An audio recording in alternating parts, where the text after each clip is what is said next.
Why I make videos that nobody watches? My reply to Amix011 aka Blitzer.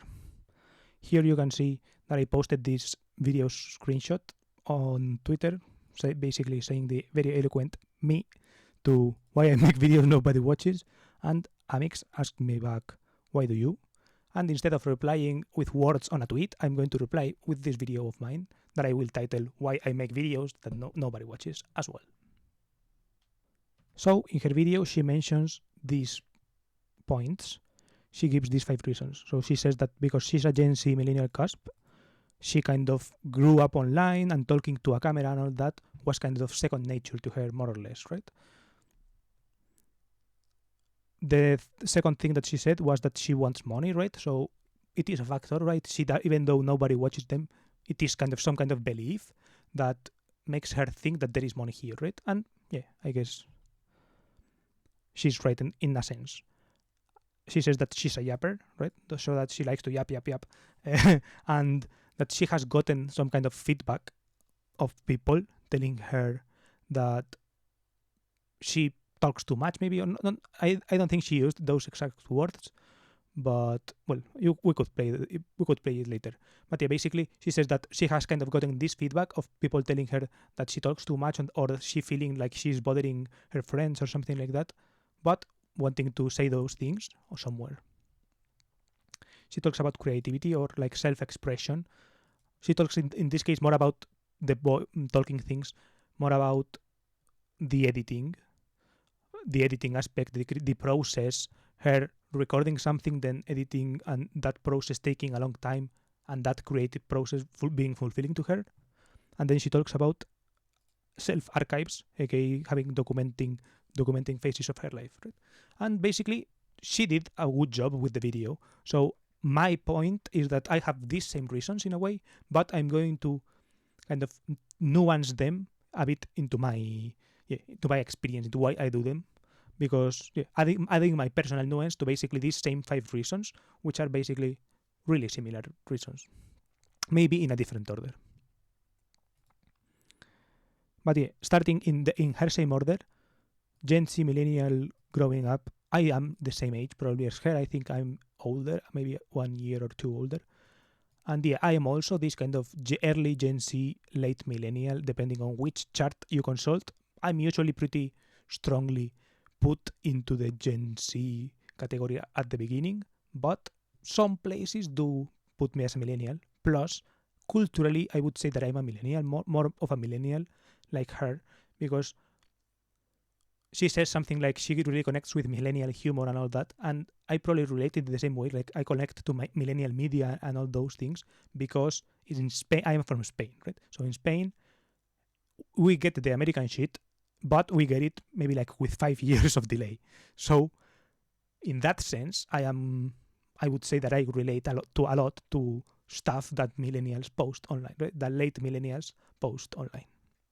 Because I grew up watching the same shit that they did only 5 years later. Right? For example, I watched Friends reruns and all that shit, early Simpsons episodes, those kind of things, because that's what the TV showed when I was growing up. The next point is money. She mentions that there is opportunity in the thing, right? In this video world, that's why she makes the videos, right? It is a reason for her. She does believe that in the future it may be a possibility, even though nobody is watching now. She believes in the future that it could bring in money, right? And in my case, I'm not as sure that it will bring money. Like, I'm not sure if I will make sponsored videos, that kind of thing, or if I will get money from AdSense, right? I don't think that my channel will grow to that extent, but I do think that I make them for money-related purposes, in the sense that I do believe that these kind of asymmetrical, strange, serendipitous medias, or whatever, have this possibility of putting you in front of people who are very, very different, right? usually because of that, most of the people that will see the videos are probably in a similar situation, right? So unemployed, no money, no whatever, right? But maybe not all, and maybe there are exceptions that see something interesting, they are interested in whatever I have to say or whatever, or the way I say it, etc., and want to offer me some kind of opportunity or those kind of things, right? So even though I'm not thinking of it in terms of like audience capture or whatever, as in massive audiences, I am thinking of it in terms of maybe there are people thinking about these things that do have opportunities and that do have connections, etc., etc., right? So in that sense, I do think about it in a similar sense to her, right? Nobody watches it right now, but well, it's not that nobody watches it. It's that very few people watch it, but you only need the right person to watch. There is this kind of Oprah anecdote where she was basically, this guy had like 10 views on his videos or something like that. One of her viewers, of his viewers, actually, he was a guy, was Oprah, right? And he got some kind of pilot episode made because of, and then Oprah saw that and the series continued. I forgot exactly what show it is. I could look it up, but yeah, that is a thing that happened, and that is kind of the example of what I think could happen, right? Maybe maybe not I'm not watched by 1 million people, therefore I can get like 10 grand a month or whatever the fuck, right? But maybe one of the 7 people that watch my videos is some CEO of somewhere, and they actually need me. They actually need someone to do something, and I fit that vibe, right? This is the thing that I was talking about, right? Visa had the tweet about view count, and I replied with the intro here, right? This guy did pro bono matchmaking, aka getting people partners. One of those clients knew Oprah. Oprah typed his name, and she started watching his videos, right? His content, and that was kind of how he got he got into Oprah as working as a collaborator or something like that. It wasn't he already had made the series, and the series was already made. A decent quality series for 2009, by the way. So he was also very early. But yeah, that is kind of the thing that I was talking about. I will link this in the description. Okay, the next thing is yap without bothering people in her life, or like that she's a yapper. And she's, as I said before, well, we can play the clip, but 2, 3. I have so many thoughts. I have so many thoughts and so many opinions. I have such a deep desire to share my opinions and know one to share them with, because at some point it gets exhausting. At some point it gets tiring and uninteresting, and I can't keep yapping to my friends or my coworkers or my girlfriend about whatever opinion I have. Nobody wants to listen to that. But you do. You do. And thank you. I appreciate that. And I'm saying this out of experience, having people on the internet that I go to just to hear their opinions. Oh, getting too far away from my mic. I want to hear certain people's opinions, and I could listen to them talk for hours about whatever it is they want to talk about. And the fact that I could potentially be that for other people, yeah, like I need to have an audience to spew my nonsense. And I know I can have an audience if I just keep doing this consistently. Yeah, she said from experience, she knows that she likes to hear people. So maybe she's projecting a little bit, right? Maybe she didn't get the feedback of like her girlfriend or her friends or her coworkers telling her quit yapping, right? Maybe it was just her projecting when her coworkers, her girlfriend were yapping. She was like, fuck that, I'm disengaging my mind. Maybe she was projecting that, I don't know, who knows. And I probably do that the same, right? In my case, I would probably say that is more of the reason, right? When my friends are talking about shit I don't give a fuck about, I don't tell them shut the fuck up, right? But I disconnect sometimes, right? Or go on my phone or whatever the fuck, right? But I can watch a 3-hour video on some random shit that someone is talking about, right? It depends. So I relate. There is like this space where you can just say whatever the fuck you want, and if you want to click in, you can continue listening, and if you want to click out, you can just close the window, right? It's not like a social situation where you are like tied to doing that, you are tied to committing to that shit, right? And yeah, I've always been kind of a quiet person, so I'm not sure if I have gotten the feedback of if I've read or projected my reactions onto other people, and when I see other people picking their phone when I'm talking to them, I'm like, fuck, I'll just stop talking, right? I'm not sure if I do that or if I feel that and it bothers me. I don't know. But I do prefer talking to a camera in that sense, right? When I can control what, when I say, what I pause, what I say, I can't control it that well, as you can see. But yeah, where I don't mind the timing, right? Where no one, except that me, will be bothered by what I say, in the sense that people will often interrupt you when you are saying things, right? And I take time to think about what I have to say.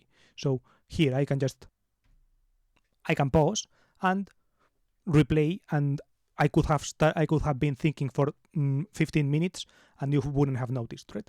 That is the thing. So that's something that I like about this medium.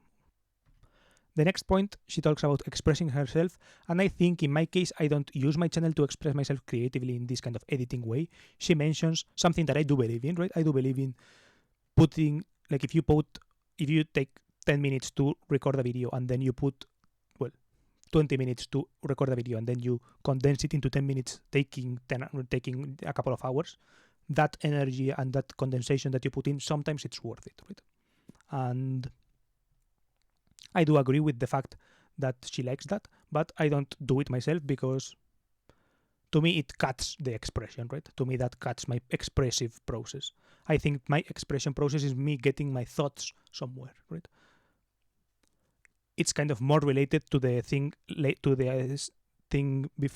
after, called self-archives, aka what I call documenting. And yeah, I like that approach of document what's going on. I think that, for example, Gary Vee, which is where the phrase document, don't create, as I understand it, comes from. Well, not that he invented it, but he is the one that made it, that put it into my radar, right? That's why I guess he's the person who first planted the seed, I guess, of me caring about that, like actively thinking about that in a conscious way, right? And he focused it more on a business sense. So if you have a business, don't create cool videos of your business, right? Simply document what you're doing. If you have a wine shop like he did, simply document the videos that you have. Well, he actually had a little bit of a more, he had a concept of the thing, right? Which was like drinking some of the wines and wine tasting and comparing wines. But do that, right? It's like do simple things. Don't necessarily try to make like a fucking movie or whatever, right? That was his first kind of advice regarding social media, right? I think now he is focused way more on the creative because he notices, and over time he has been focusing way more on the creative side, right? But at the beginning he was very focused on documenting, right? And I believed in that thesis, right? And I still believe in that thesis because it is building towards the future. He also used that as like, how do you begin with this?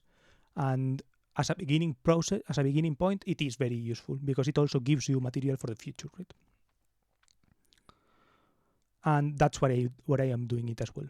And similar to that, Visa talks about his do 100 things thing as this kind of documental thing at the beginning. It can also be this documental thing, right? He talks about it in, for example, write 100 times, write 100 things that you do or something like that, right? Do 100 journal entries or see what are the themes that repeat themselves in your videos, or in my case, but in your journal entries, in your whatever, and within that repetition, you will be able to iterate. So just document what's on your mind. Just document what you have watched. Just document what you right. There is this kind of process that if you just follow that, you will achieve insights. And continuing to do that is valuable because not many people do that. So just doing that will eventually be valuable. And I agree with that thesis, and that's what I do it also. Okay, that was the video. I mentioned serendipity in languages, not serendipity in the video process or whatever. If you want to see me talk more about serendipity, you have this video, for example, just an example. You have a ton of videos on my channel that have barely any views, so feel free to watch whatever the fuck. I am also like she, like her, in the sense that I make videos that nobody watches, so like Pau. So yeah, feel free to watch whatever.